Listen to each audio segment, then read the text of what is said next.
I'm William Cooper, and you're listening to The Hour of the Time. And I know many of you have been waiting patiently through all the crap today to hear what's really going on. First, I have an order from the Commanding General of the 2nd Continental Army of the Republic. All militias are to remain on full alert. Militia commanders are to maintain discipline of their units. Every unit is to protect their leadership, and under no circumstances are you to allow the militia to be broken as a result of the propaganda campaign being raged against the legitimate, legal militia of the several states and of the United States of America.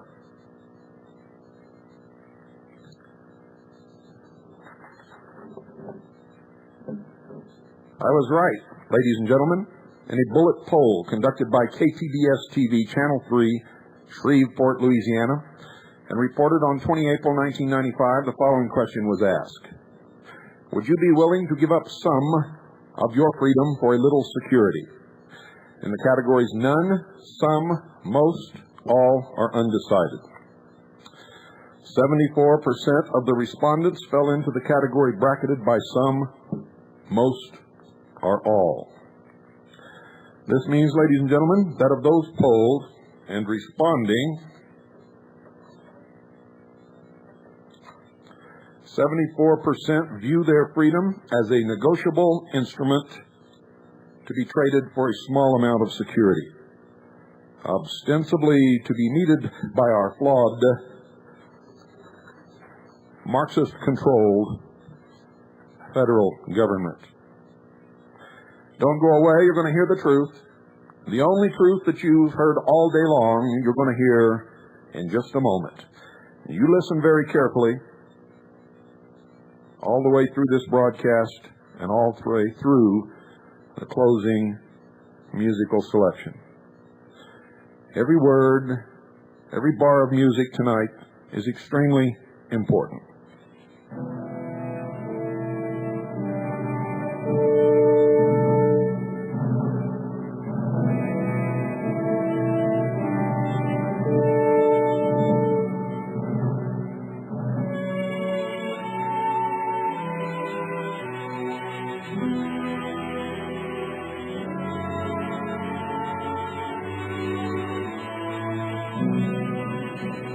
In your hands, my dissatisfied fellow countrymen, and not in mine, is the momentous issue of civil war.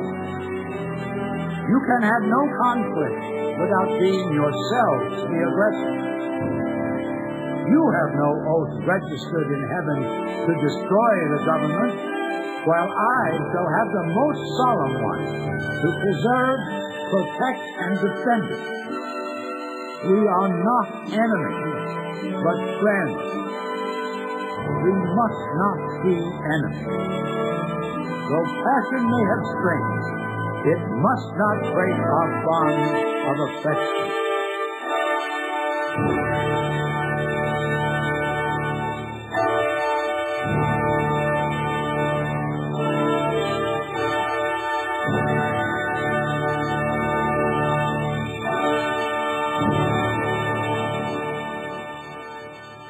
Ladies and gentlemen, just as I predicted, today the attacks began. The great herd of sheeple out there have fallen directly into the dialectic. It is working exactly as it was planned. Hegel, if he were here, would be smiling from ear to ear.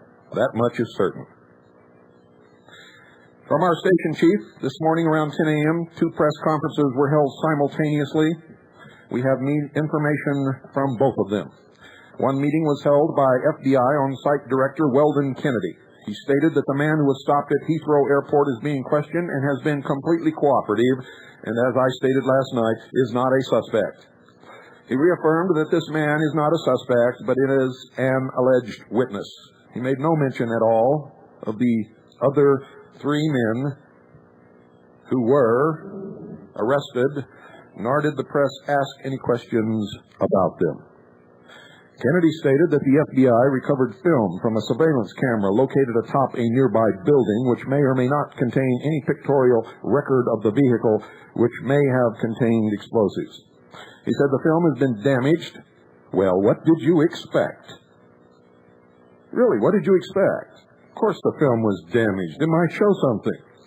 And the experts are doing their best to enhance what images do exist on the film.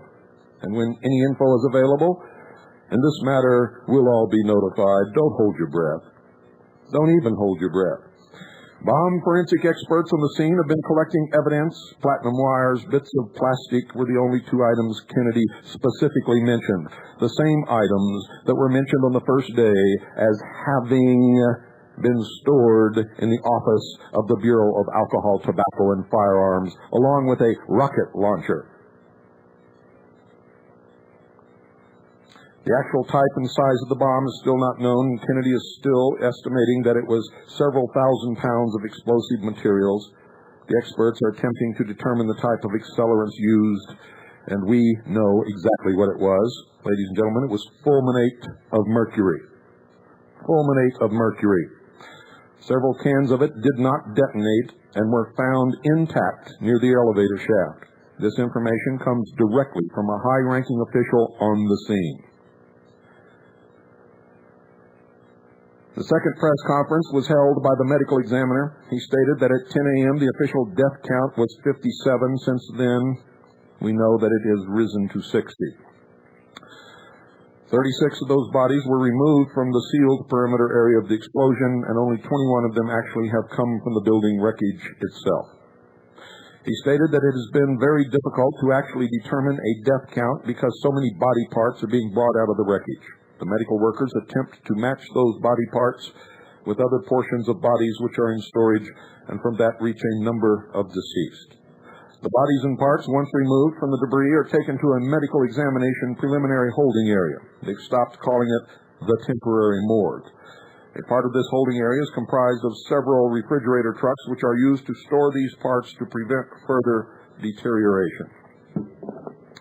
When an actual complete body is recovered, it is taken to the medical examiner's working area, which has been set up in a local church building nearby. There are over 100 persons working in this area, including forensic pathologists, x-ray technicians, dental examiners, radiologists, and representatives from the FBI Fingerprint Records Division. Upon arriving at the church examination area, each body is first taken to the initial examination room where items of clothing are removed and personal effects, if any, are collected. It has been stated that the injuries of the bodies examined so far have been consistent with blast injuries, and the bodies exhibit extreme trauma of one sort that you might expect from flying concrete, glass shards, falling steel beams, collapsing ceilings, falling and flying office equipment of all kinds, etc. The medical examiner stated that the most difficult body identifications are, of course, the children. Most of the children have no fingerprints on file anywhere, had not been living long enough to accumulate any significant medical records, and many had not yet acquired any dental records. Look for a law to be passed mandating that your children be fingerprinted shortly after birth. Some footprints taken at birth have been provided, but this seems to be the only immediate clue the examiner's office has for any of the identification of the children's bodies. At this time, only one child has been positively identified, a 1-year-old. The medical examiner stressed that at this time, no matter what the press may be saying or may have reported, only 5 actual names of victims have been officially released. He said if you didn't get your identification of victims' information from him personally, and he holds 2 press conferences daily, then the information cannot be considered accurate. He stated that when identifications are positively made, the manner of death recorded on the death certificate is homicide. When a body examination is completed, whether or not an identification can be made, the body is then returned to the refrigerator trucks for storage. FEMA is sending in additional equipment and personnel to assist the medical examiner and his people. Primarily needed has been self-contained examination equipment, which the branches of the military's medical departments are providing.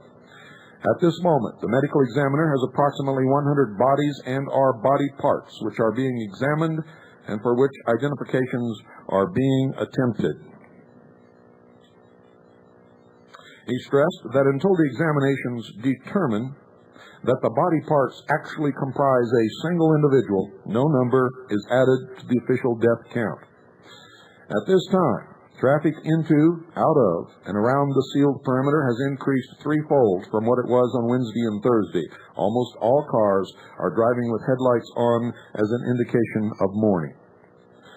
It has been announced on radio that shortly after the explosion, an unnamed employee of Eck Road Feed Company, which is located on Martin Luther King Boulevard, contacted investigating officials and said that he remembered selling a large amount of ammonium nitrate fertilizer to several men of Middle Eastern appearance.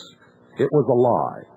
Today it was announced that the feed company owner carefully examined all of the company's invoices for the last 4 months, and no such sale was made to anyone in that period of time. When large amounts of this fertilizer are sold to farms and agricultural companies, there is a record kept for the federal government of the purchase and the purchaser. It was also announced that the type of fertilizer which this company has sold recently is not the type which would be used in an explosive. No further mention was made of the employee who called in the erroneous report, and he has not been identified.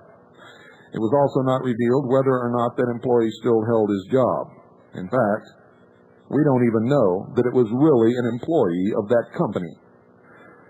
Also at this time, rescue workers on the scene are in what is being called a wicker basket, being lifted by a crane.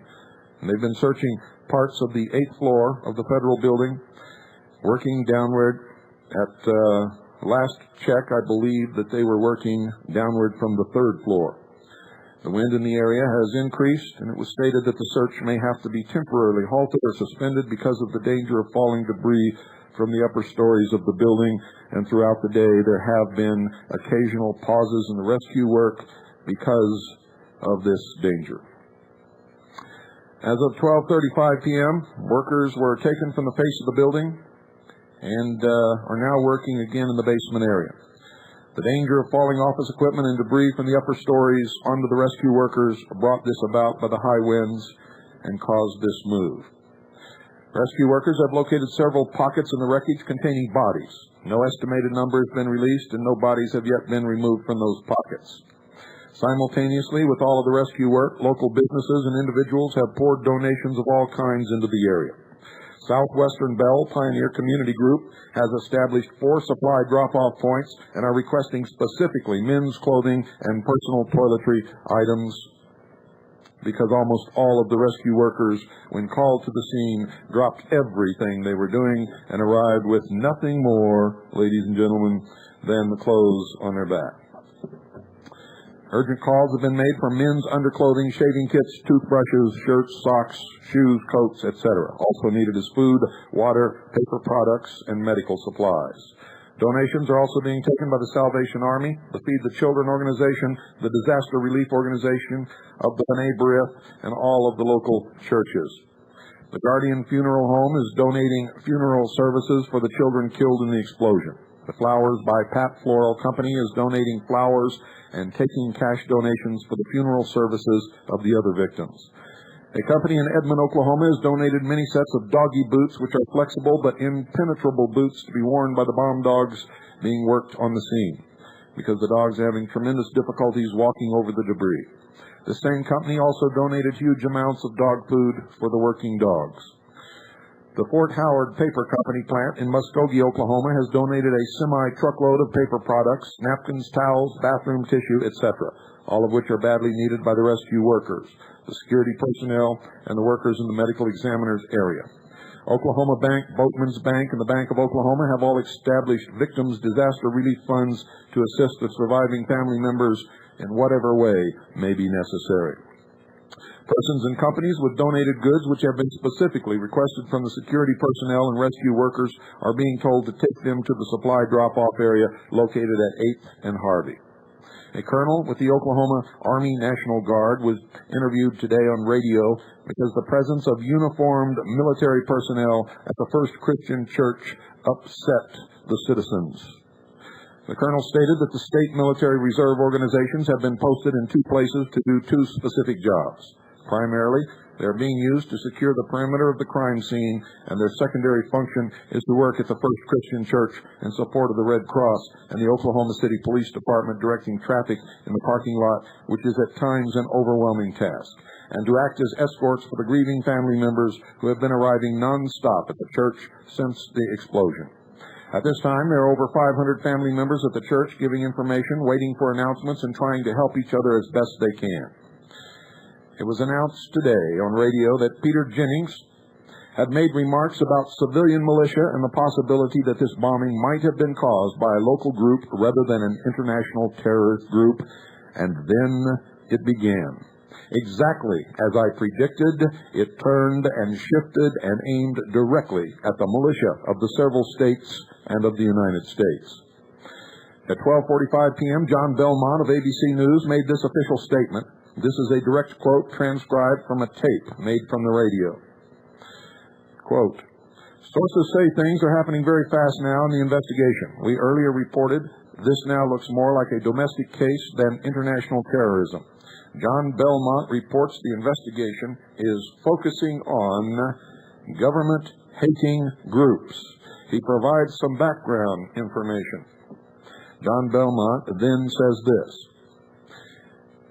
and the report cuts in the middle of a sentence. Quote, "In the groups, particularly in light of a newsletter sent out by the Montana militia in March, signaling April 19th, the day of the bombing, as an extremely important day. Not only was it the second anniversary of what happened at Waco, it was also the date set for the execution of a white extremist in Arkansas, who in fact was executed.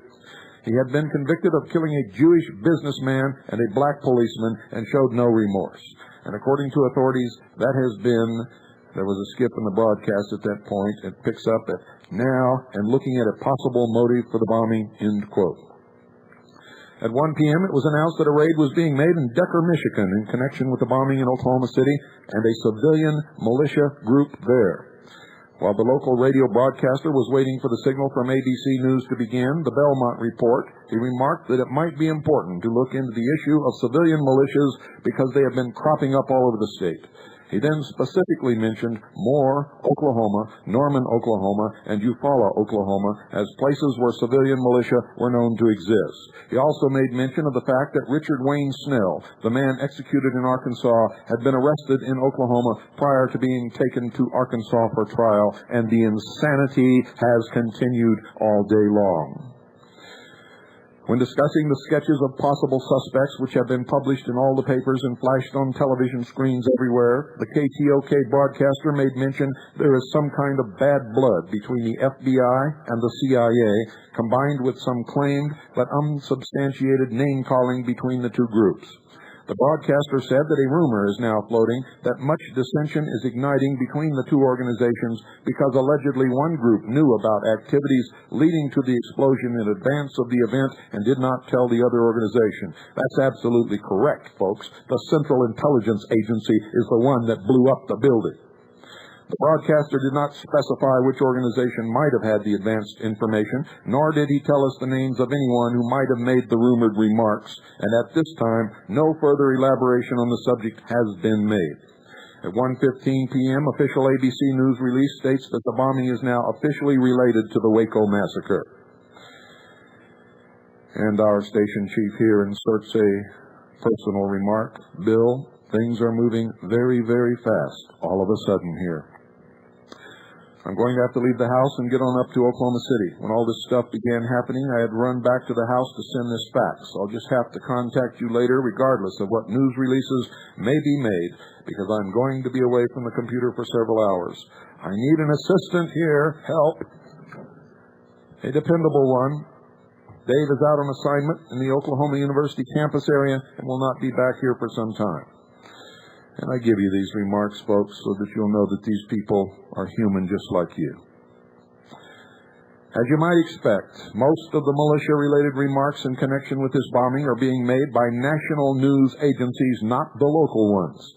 Until ABC brought this matter into the mix, no one in Oklahoma, after those first remarks from day one, had made any comments about militia, and until the national news convinced the local radio people that what is being said is plausible, they are hesitant to badmouth any patriotic organization. And because patriotism is still admired and encouraged in Oklahoma, the only way the national rumor mongers are going to be able to promote the militia involvement rumor is by simultaneously tying it to a racist group, and you heard that all day long. White supremacists, religious fundamentalists, constitutionists, patriot groups, government haters. The truth is, even in the backwoods hick country of Oklahoma, investigators are not likely to find too many groups which are both racist and patriotic at the same time. And folks, in my investigations in this entire nation, there are probably 500 total white supremacists. Period. You can be certain that whoever is arrested will be first proclaimed a racist, and later a militia connection will be fabricated. Here's the report from Dave. The report of two seismological events consistent with large explosions on the morning of April 19, 1995 is confirmed. At 1:20 p.m. today, 4/21/95, I spoke with Dr. Luza of the Oklahoma Geological Survey, which is located in the Sarkey Energy Building at the University of Oklahoma campus. Dr. Luza showed me the seismograph recordings made on that morning showing two separate seismological disturbances, the first occurring at 9:02:04 a.m. and the second occurring at 9:02:14 a.m. He said the two events were approximately 10 seconds apart, give or take a few milliseconds. He showed me charts that illustrated what a train looks like on a seismograph, also what heavy traffic on the freeway would look like, and then he gave me a copy of the seismograph readings, which we have here in our possession at the Research Center. The two events are approximately the same in magnitude, and the peaks and the spaces between the peaks are consistent with what Dr. Luza said they refer to as a quarry blast. Dr. Luza said he could not confirm the actual location of the seismological events from the graphic record, except that both events were in the Oklahoma City area. At that time in the morning, the only blast that occurred in Oklahoma City occurred in the federal building, and there were two distinct, separate explosions. The people who worked at the seismographic lab stated unequivocally that they didn't care what the government said, that these were, without any doubt, two separate explosions of approximately the same magnitude.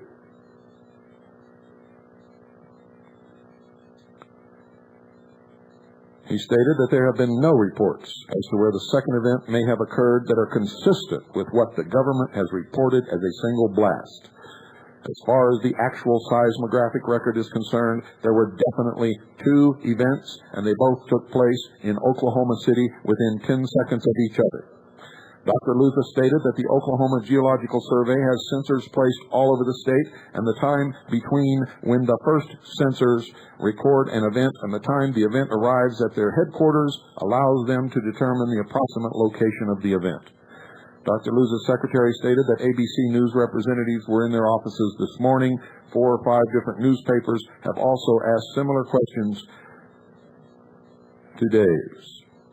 However, they got the same answers that we got, ladies and gentlemen, and yet they reported entirely different information, which should tell you that the press ain't playing with a full deck. In fact, they're intentionally lying. I've had reportees calling me all day long from newspapers and from television stations, and my answer to each and every single one of them when they request an interview is the same. Listen to my broadcast and go yourself. And it will continue to be my answer. There are no journalists in this country who have the guts to report the truth. They are engaged, in fact, in treason. Here's another report from Dave. I've been out talking to people all day in the Norman area. All of them have been local business owners in the University of Oklahoma campus area. There's a very high vigilante sentiment prevalent in the people to whom I spoke.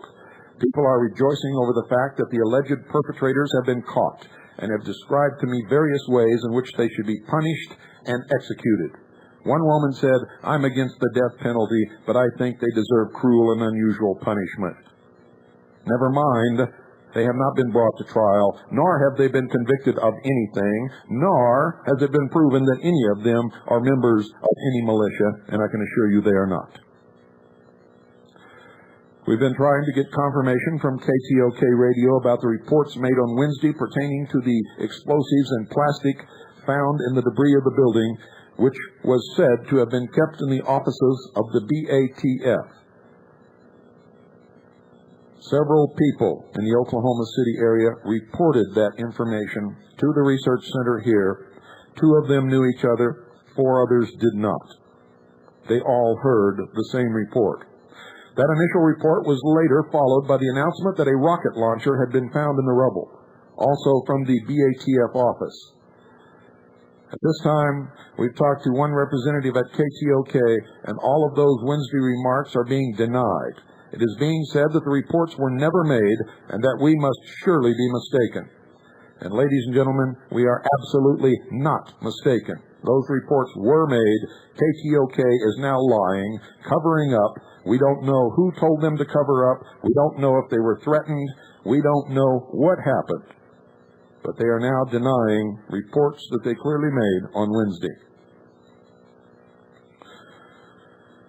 Early this afternoon, shortly before 2 p.m., the search and rescue work was stopped while all workers were moved back a safe distance from the federal building. Nothing more was said about why that occurred until 5:15 p.m., when it was reported that glass panels from the 9th floor were in danger of falling on the workers. Additionally, the stability of the east wall of the building was brought into question. The work was resumed within an hour of the announcement of the work stop, and nothing has changed in regard to the stability of the east wall. Workers did go up to the 9th floor and break the glass panels, allowing the glass to fall onto the piles of debris below. Agents of the FBI, the ATF, and officers from the Oklahoma City Police Department have been scouring the rooftops of all surrounding buildings. This extensive roof search began immediately after the workers were moved back from the federal building.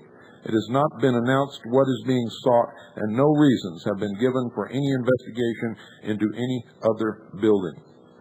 The perimeter of the sealed and secured crime scene has been greatly enlarged. The boundaries are now Classen Boulevard on the west, 10th Street on the north, Oklahoma Street on the east. We did not catch the name of the south boundary. If it has not changed, it is still Robert S. Kerr Boulevard. We'll get this information probably to you Monday. That's the soonest we can get it since we don't broadcast over the weekend. No reason has been given for this change of perimeter. It has been announced that the number of Oklahoma National Guard troops on duty in the security area will be doubled this weekend. Why? What is going on here? They are going to double the Oklahoma National Guard troops on duty this weekend. Additionally, we found out there are mounted police on duty in the crime scene area, and additional MPs from the 745th Military Police Company will be brought in this weekend as a violation of the Posse Comitatus Act. One pool radio announcer will be allowed inside the sealed perimeter, nobody else. And one pool television cameraman.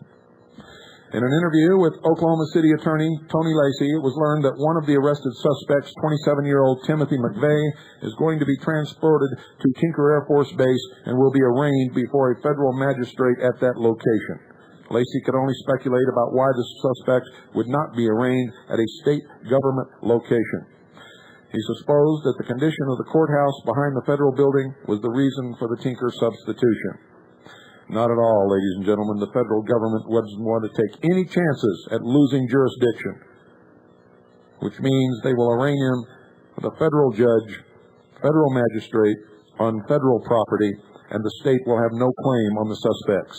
That is the truth. Lacey also stated that he did not think that McVeigh would be incarcerated at Tinker, but would be moved to the new Federal Transfer Center located near the Will Rogers International Airport on the southwest side of Oklahoma City, because the center had officially opened last month, right in time. Isn't that convenient? Right on time. And has extraordinarily secure isolation cells. Lacey said that it would probably be necessary to isolate McVeigh to protect him from the public and from other prisoners who might decide to kill him. Why? Nobody knows if he's even done anything yet. The body count now stands officially at 65 at this hour, of which only 13 have been positively identified, 2 of them children. The medical examiner has dispatched off their bodies. Don't go away. I'll be right back. There's a lot more to follow.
The world will little note nor long remember. And that is the theme of tonight's broadcast. Some of you may recognize that phrase. For those of you who do not, you'll recognize it before this broadcast is over, I can assure you. The world will little note nor long remember. An axle from a 1-ton truck has been found 1 block from the federal building and is believed to be the axle from the vehicle used in the explosion. We do not recall hearing any official statement that the investigation has definitely determined that a vehicle bomb had been used in this incident. Things are happening out of order. And it is becoming increasingly difficult to make sense of some of the reports. Many things that we are hearing contradict direct testimony of eyewitnesses and persons who managed to escape from the building unharmed. Some official reports almost sound like they are talking about some other event rather than this one. Reporters at the scene with binoculars and telephoto lenses on their cameras are making reports about what they are actually observing, but official spokespersons either never address those matters or deny that the report was accurate. We tend to trust the actual eyes and ears of local people on the scene, so things are becoming increasingly confusing from an information standpoint. And the national news media are making many erroneous and blatantly false reports.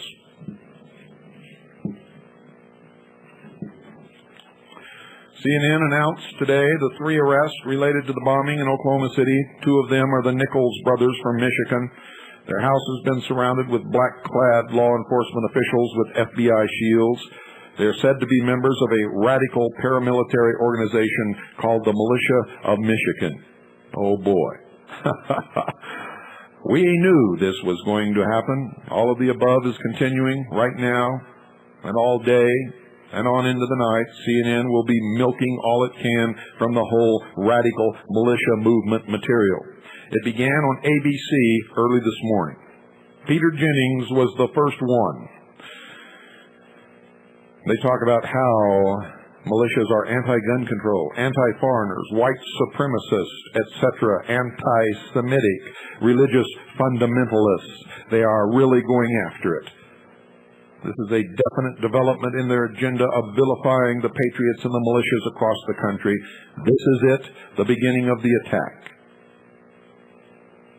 I've told you all along that the militia of Montana and others are agent provocateurs.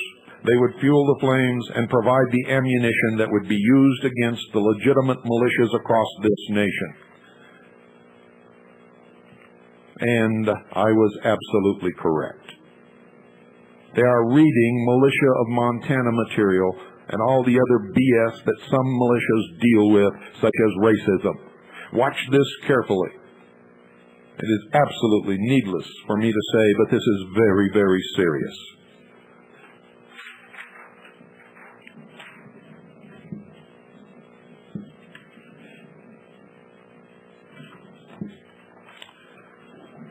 There was a poll conducted, ladies and gentlemen. Which government do you trust to handle running things? State, 69%, federal, 27%. Fighting crime, state, 71%, federal, 26%. Setting rules on welfare eligibility, state, 69, federal, 27. Workplace safety, state, 55, federal, 42. I'm not going to read the rest because the federal government lost on every count. The American people have lost faith in the federal government, and as the federal government continues to lie to the American people, they will continue to lose faith. On May 17, 1994, the state of Oklahoma, ladies and gentlemen, in their legislature passed H.R. 1047. H.R. 1047 made Oklahoma the very first state in the United States to actually go on record as opposing the approaching New World Order. It called for the United States not to lend military personnel to support the United Nations and many other things. Want to know why it happened in Oklahoma City? Reuters, for the second time in 2 years, assailants using a rented truck to transport a massive bomb have killed innocent people, injured thousands, and thrown an American city into panic. Listen to this. And they have, for the second time, shown just how vulnerable the United States, with its traditions of an open society and freedom, even to buy a gun, can be for anyone committed to an act of violence. The destruction of the Albert Murrah Federal Building in Oklahoma City sends the same chilling message that the bombers of New York City's World Trade Center did in 1993. No one is safe anywhere. What did I tell you? I'm right.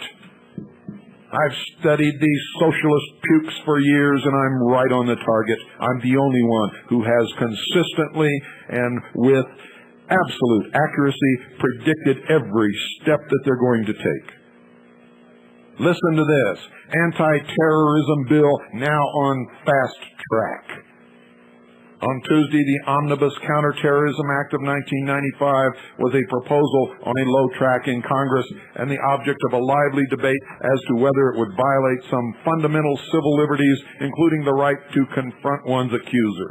Now, after the Oklahoma City bombing, there are few sure legislative bets in Washington. Democrats and Republicans issue a blizzard of news releases Thursday calling for the bill's quick passage. The gutless wonders are at it again. American law enforcement agencies expanding overseas. FBI will open International Police Training Academy in Budapest next week. No New World Order, no world government.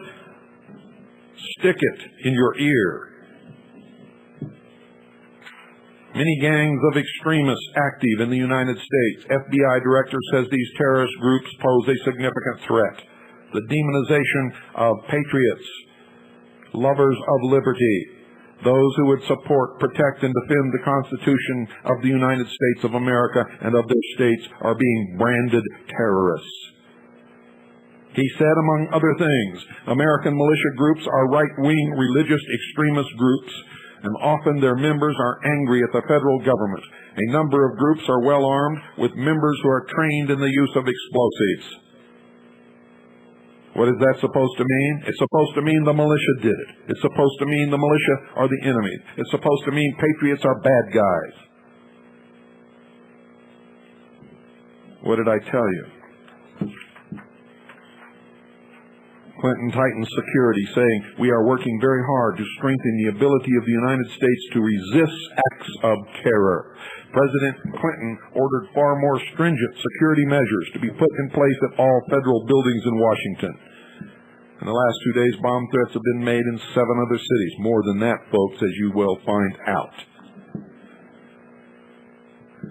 He called for the passage of the anti-terrorism bill. Representative Charles Schumer, another Marxist socialist puke, says the chief sponsor of Clinton's bill expects that this bill will move like lightning through Congress, and if it does, liberty in this country is history. It's history anyway if you don't wake up. Washington, U.S. Capitol Police took extra security precautions at the Capitol building. Dallas, a federal office building in Fort Worth, was reported to be evacuated Wednesday as a precaution following the devastating explosion in Oklahoma City. Other federal office buildings around the country were reportedly under heightened security. Casper, Wyoming, the federal courthouse in Casper was evacuated Wednesday after a bomb threat was called in, but no explosive device was found. The threat was one of many to federal facilities. Phoned-in bomb threats forced temporary evacuations of federal office buildings in several cities, including Boston, Miami, Santa Ana, California, Birmingham, Alabama, Wilmington, Delaware, Portland, Oregon, Boise, Idaho, and Carswell Air Force Base in Fort Worth, Texas. A bomb scare also forced the evacuation of Boston's City Hall. What did they do? Let all the inmates out of the nut house? Not on your life. This is all planned to terrorize the American people, to give up the Bill of Rights, to force us into a socialist, totalitarian, one-world government under the United Nations. It is coming. I have warned you about this. I predicted exactly these things would happen, and I am 100% right. It's the Reichstag all over again. In Germany, Hitler had opposition. The Nazi Party had opposition. They were not going to take control of Germany. Hitler sent his brown shirts out to create a crime wave. They did. The people called for relief and control and were willing to give up their freedom for protection and security. As one last measure to destroy his political opposition, Hitler burned the Reichstag, which is equivalent to the United States Congress. He burned the Reichstag. He then named his political enemies as the conspirators who burned it and destroyed his opposition in one night. Oklahoma City is America's Reichstag. In New York, police briefly evacuated the international arrivals terminal at New York's John F. Kennedy Airport Thursday to examine suspicious items of luggage.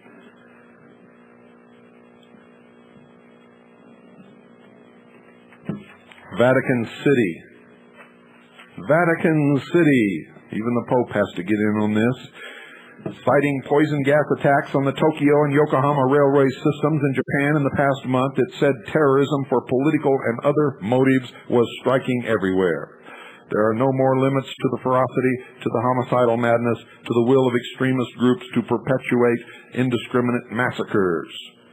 Nobody can feel safe anymore in any part of the world. That's from the Vatican. Washington, Reuters, the deadly bombing in Oklahoma City of Americans' heartland stunned the nation.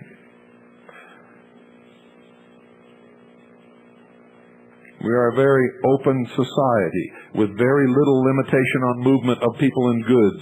We should get used to the fact that terrorism is with us and hope that law enforcement authorities will prevent as much of it as possible. Clinton proposed counterterrorism bill would let the United States deport illegal immigrants based for the first time on evidence known only to the government.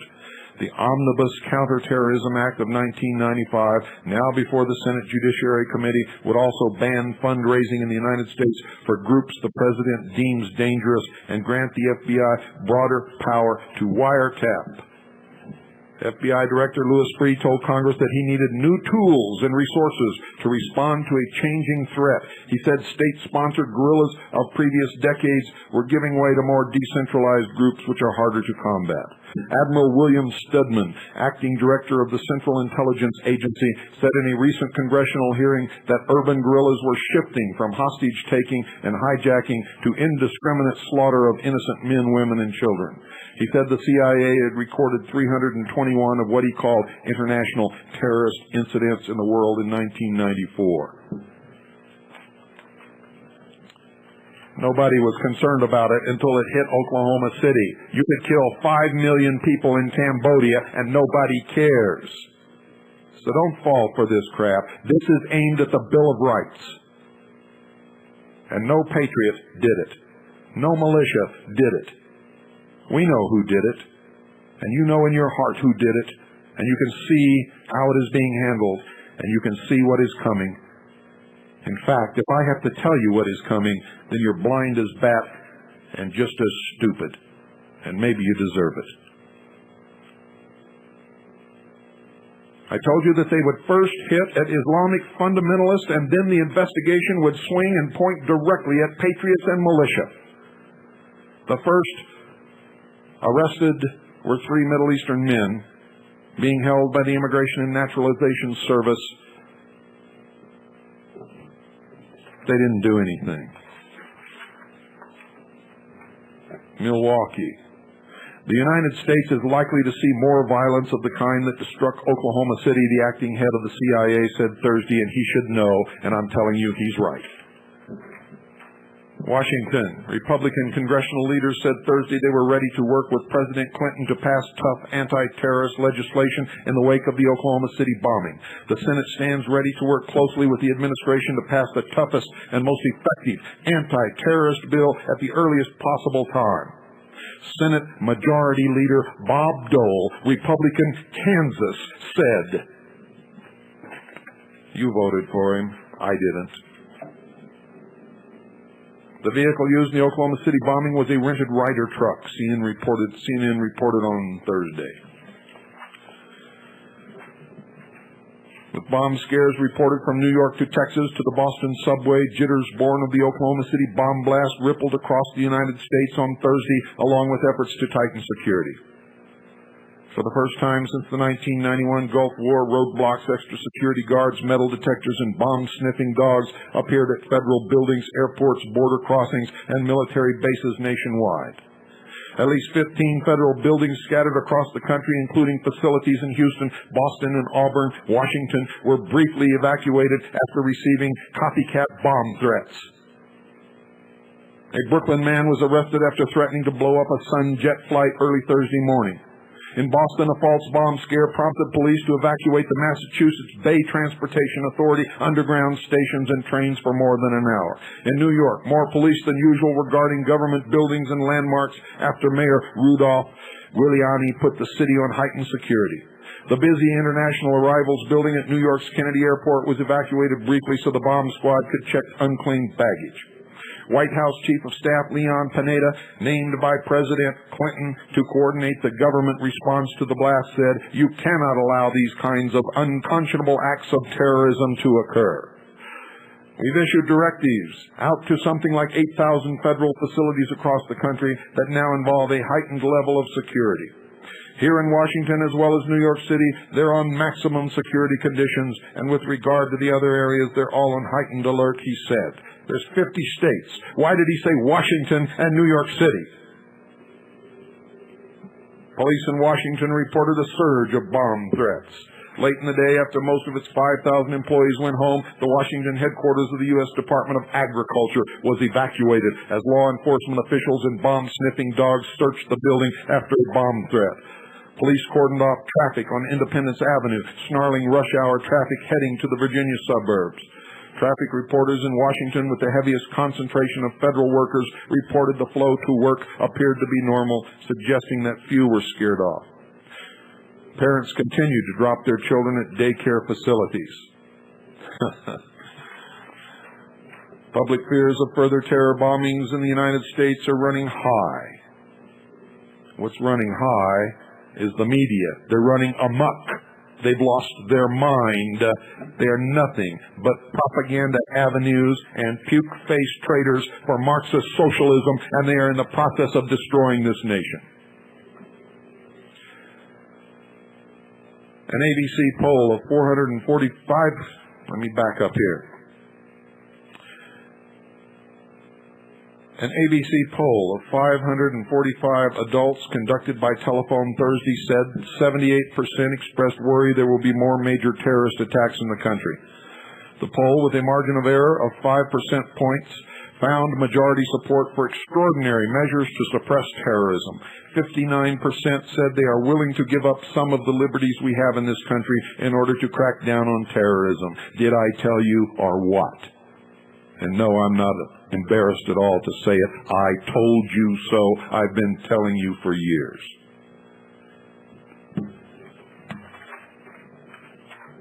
If you don't like it, turn off your radio, because I'm not going to stop.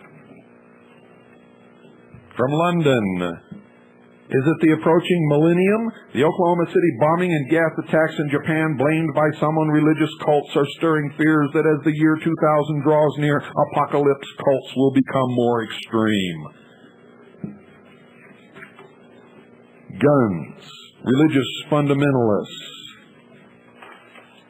constitutionists, patriots. Yokohama, a poison gas attack sent Japan into a panic for the third time Friday. You think this is a coincidence? When are you going to wake up? How much does it take to get something stirring between your ears?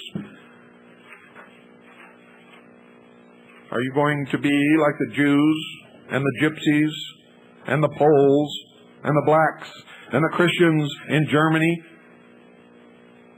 Are you going to continue to say, oh, nothing's going on, the government wouldn't hurt us? Are you going to continue until you're rounded up and sent to some socialist labor camp because you don't fit in with their concept of how your mind is supposed to work in the New World Order? Is that what it's going to take before you wake up?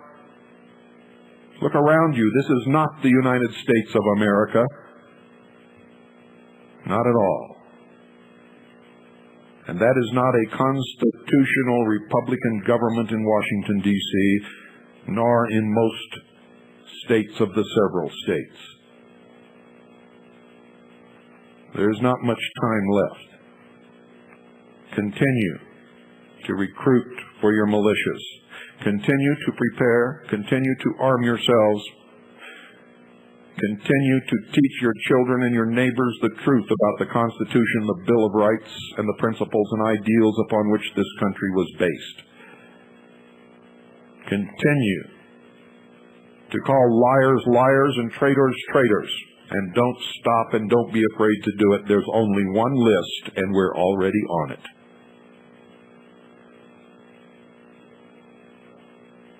And unless you are willing to die in slavery, then you'd better be willing to die for liberty.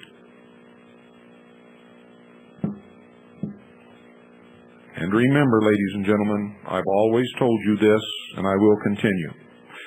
Militias must be formed legally under the law. You must not ever allow any criminal activity. You cannot engage in racism of any type whatsoever. You can never fire the first shot, for whoever fires the first shot loses the war, not the battle, loses the war. They're in the process of attempting to propagandize the American people to believe that patriots bombed the federal building in Oklahoma City. No patriot would ever attack this nation. That's what the word patriot means. And remember, the nation is not Bill Clinton or Janet Reno. It is the Constitution for the United States of America and the first 10 amendments.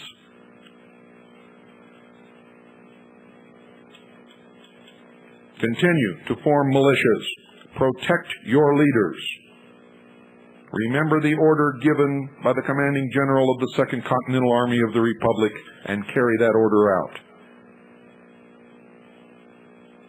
Counteract all of the propaganda and tell the people of America the truth. Good night, ladies and gentlemen. Don't turn off your radio until exactly the top of the hour. And God bless you all.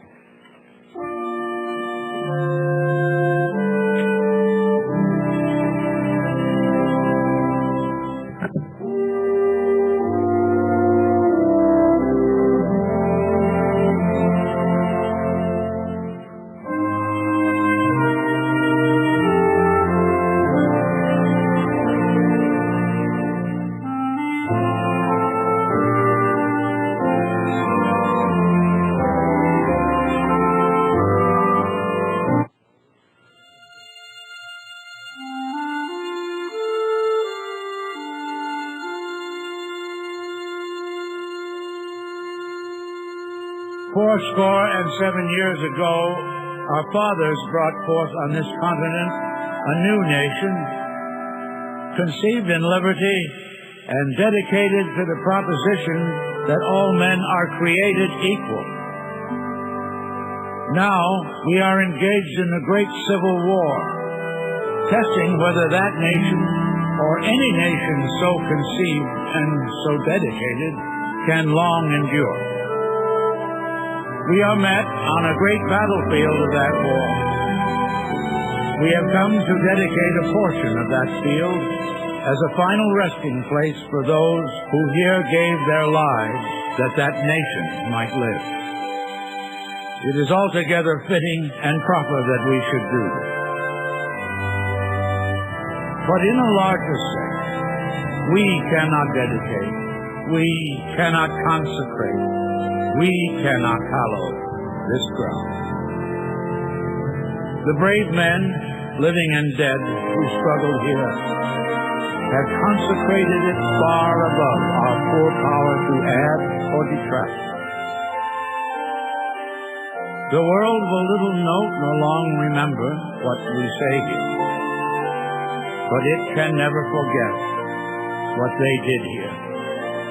It is for us, the living, rather, to be dedicated here to the unfinished work which they who fought here have thus far so nobly advanced. It is rather for us to be here dedicated to the great task remaining before us, that from these honored dead we take increased devotion, that we here highly resolve that these dead shall not have died in vain, that this nation, under God, shall have a new birth of freedom, and that governments of the people, by the people, for the people, shall not perish from the earth.